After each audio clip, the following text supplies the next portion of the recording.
You're working with someone from another culture and bam, something happens. They do or say something that takes you by surprise. You're puzzled, annoyed, maybe even angry. You suspect that culture plays a role, and you realize that this is about a cultural difference that might be difficult for you to accept, to understand, to work with. What happens to your attitude in these situations? That's what this video is all about.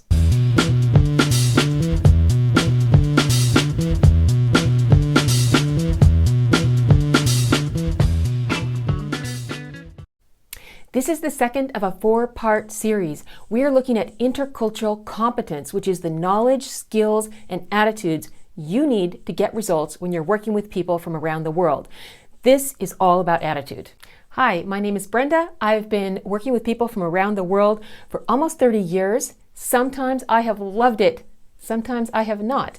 But all the time, I have been researching, reflecting, and learning lessons so that I can build my intercultural competence.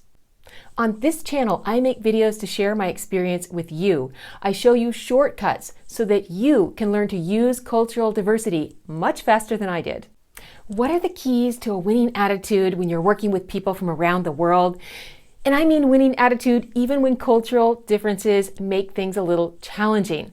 We're going to look at 4 features of your winning attitude. The first feature is ethno-relativism. This is an acquired ability to see many beliefs and values as cultural.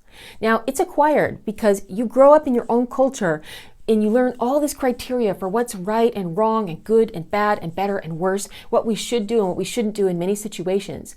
And so when you're working with people from other cultures, you need to develop this ethno-relativism in order to be able to identify what is cultural and what is personal. And that is going to have a huge impact on your attitude, because when you can see which elements of the dynamics of things that are happening at work are cultural, you're going to see them much differently than if you thought they were personal. So that's that first feature, very important for your attitude working across cultures, and very, very important for your cultural intelligence or your intercultural competence, interchangeable terms there. The second feature of your winning attitude is my favorite. It's curiosity. When you run into cultural differences, and because you've developed your ethno-relativism, you know that it's a cultural difference, it's still difficult sometimes to just explore it. We often want to judge it as good or bad, right or wrong, better or worse, something that should happen or shouldn't happen. But curiosity helps us override those desires and to actually start asking questions, searching for answers, learning more. This is a beautiful way to make your attitude better, more positive, and to feel more motivated, even when cultural differences are very difficult to understand and accept. The third feature of your winning attitude is openness, open-mindedness. It's so easy to believe that we're much more open than we are. The test is when you come in contact with a cultural difference that rubs you the wrong way or that seems wrong, are you motivated, interested, and willing to explore it, to open up your mind to it, to ask questions, to learn about it? This openness is fundamental for having a really winning attitude and building our cultural competence when we're working with people from around the world. And the fourth feature is patience. Cultural differences are real. We need to explore them and understand them. We need to discuss them with our colleagues from around the world. We need to find answers to our questions, and we need to find ways of working together and adapting.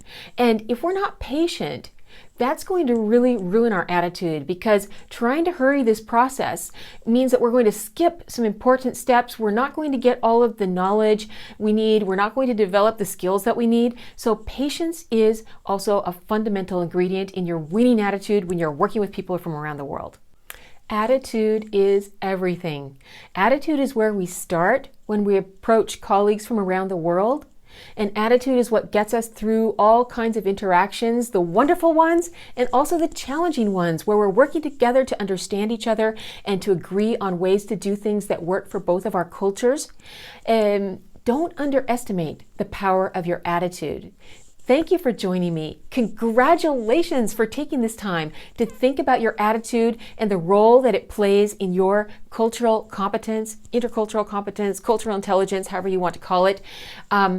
This is really our starting point, and it will be our ending point, and it will be all of the in-between points. So thank you for taking the time. See you in the next video when we're going to explore the knowledge that you need to develop your cultural competence.